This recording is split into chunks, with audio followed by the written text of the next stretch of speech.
In respiratory series, our next topic is bronchial asthma. So let's get started.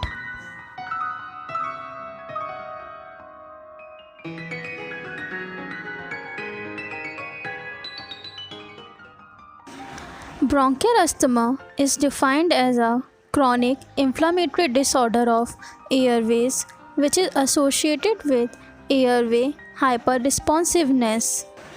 It's a recurrent episode of wheezing, breathlessness, chest tightness, and coughing, particularly at night and early morning. Asthma is chronic disease, often for lifelong. Epidemiology of asthma is more in developed country than developing.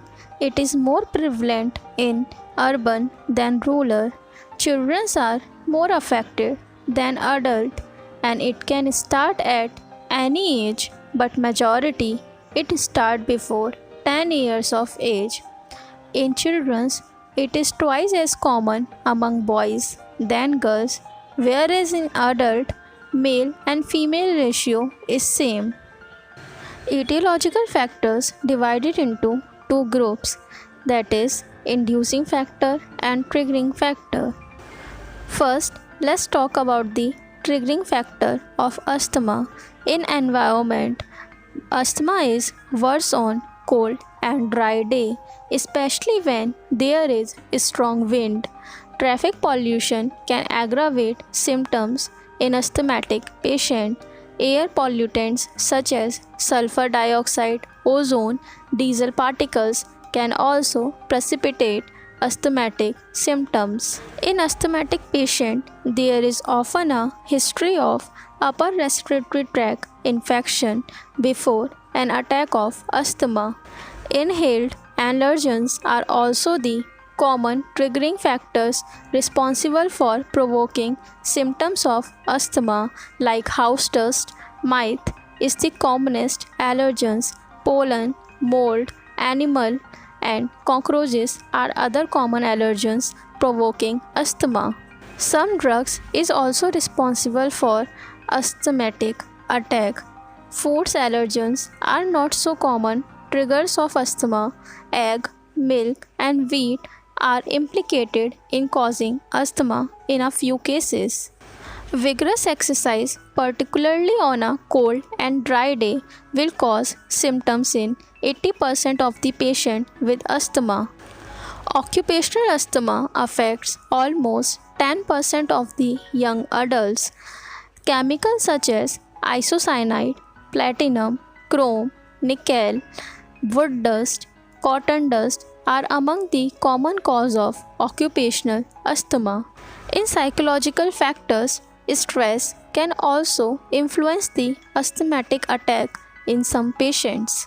These are all triggering factors of asthma. Now let's see what are the inducing factors. In asthmatic patient, a distinct gene for atopy on chromosome 11q has been identified. Similarly, a gene at chromosome 5q has been linked to the synthesis of immunoglobulin E. Tobacco smoke, maternal smoking during pregnancy or infancy, rhinogenital virus infection and exposure to high concentration of allergens during infancy can also induce bronchial asthma. Clinical features of asthma is episodic breathlessness, wheezing sound, cough, chest tightness. These symptoms worsening during night and early morning, and it may lead to disturbed sleep due to cough and wheeze. There is an increased mucus production which is thick, mucoid and difficult to expurgate. History of recurrent episode of asthma caused by one or more trigger. However, between episodes, patient usually remain symptoms free. Now let's see what are the pathogenesis of asthma.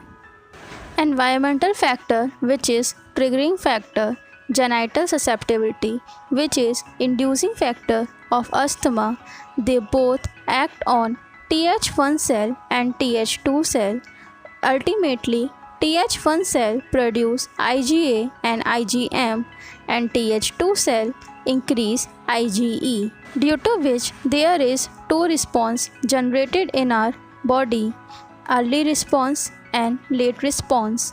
Early response generated by mast cell and late response generated by eosinophil cell. These responses cause airway inflammation and which ultimately cause bronchoconstriction and airway hyperresponsiveness, and cardinal signs of asthma is present due to bronchoconstriction of bronchioles, which is wheezing, breathlessness, chest tightness and coughing.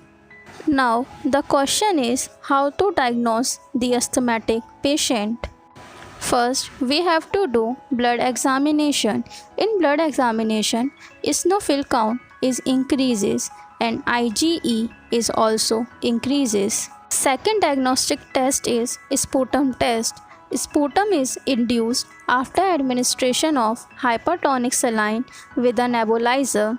In asthmatic patient, the eosinophil count in sputum and urine is increases. Third is chest radiograph. In asthmatic patient, chest radiograph shows hyperinflation in a patient, may also reveal complication of severe asthma such as rib fractures, pneumothorax. Fourth is high resolution computerized tomography of chest, shows area of thickening of the bronchial wall in patient with severe asthma. Next is how to do physical examination of asthmatic patient. First, we have to auscultate the patient.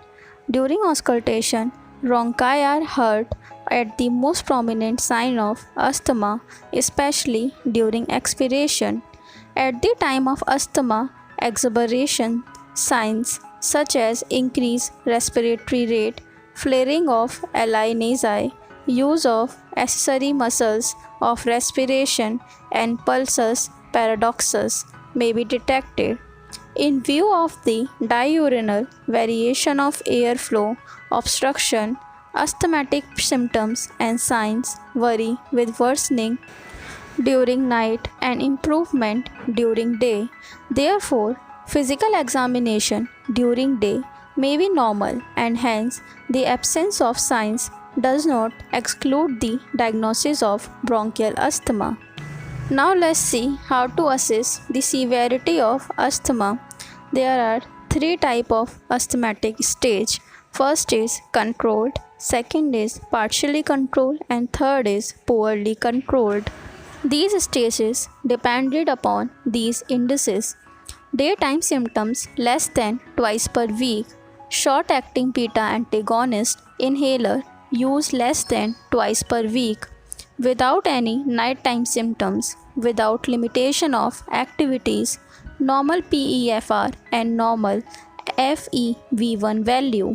Asthma is said to be partially controlled if any of the indices is more severe than described above, or the patient had an exacerbation during the last 1 year.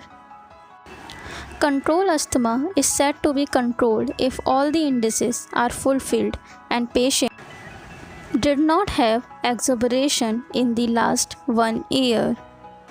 In poorly controlled, asthma is said to be poorly controlled when more than 3 indices are more severe than described above, or the patient had an exacerbation during the last week. Last but not least, homeopathic medicines of asthma is aconite, arsenic album, ars iode, basilinum and bromium.